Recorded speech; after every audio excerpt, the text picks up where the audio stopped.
Guys, welcome to another Solidworks tutorial. In this tutorial, I want to show you a very basic way to create new drawings and lay out standard views.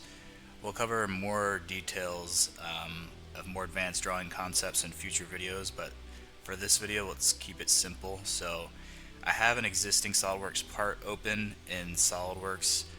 I can actually go to File, and right from File, if I select Make Drawing from Part, it's a very quick and easy way to get started with making a new drawing that's linked to this SolidWorks part. So we'll wait for the next prompt to show up. Here we're going to select our sheet format size. We have a selection of standard sizes we see here. Landscape versus portrait, you can see the difference. For most cases, for smaller, simpler parts, we'll do landscape, but you can also customize your own sheet size. Right now it's set at 11 by 8.5, but you can customize these as you want. But for now, we're going to do standard sheet size, keep it at A, and we'll hit OK.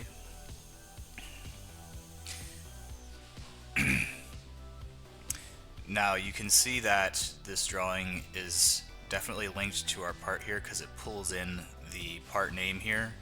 This is all customizable that I can show you in future videos. This template, this title block and everything here, you can set values for and change. But now at the top here we see this model view, so we're going to select this to get started. Pardon for the background noise if you hear my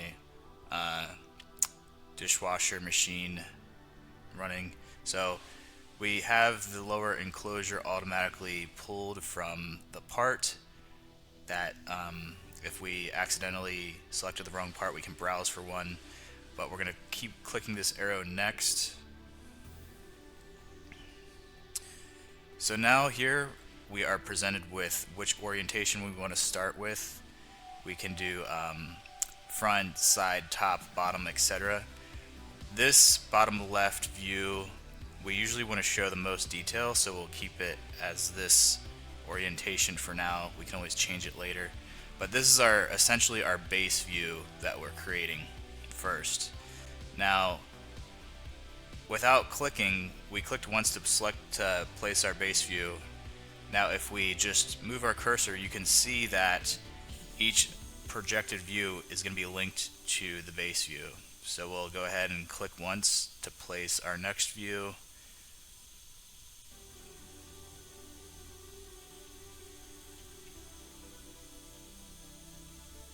We'll drag to the side now, and we can just keep going. We don't have to escape out of it.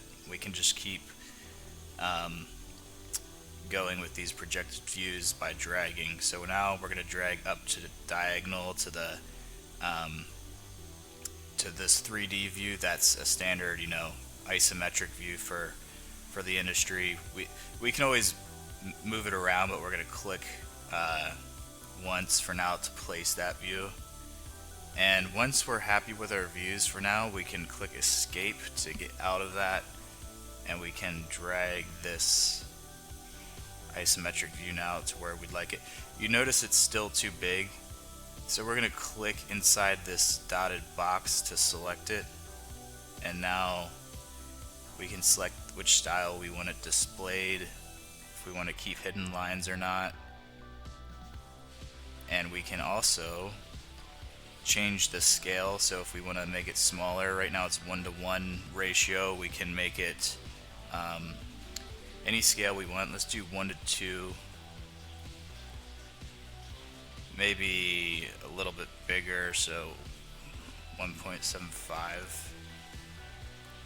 We can select OK there, and notice that this isometric view is now not linked to the base view. But if we move this base view, you can see those other projected views of the top and side are linked to this base view. So wherever we move it, it moves with it. Keep that in mind. And that's about it for this video. I just wanted to show you how to get started with choosing drawing templates and starting to lay out your standard views. We'll cover much more in the coming episodes. Thanks for watching.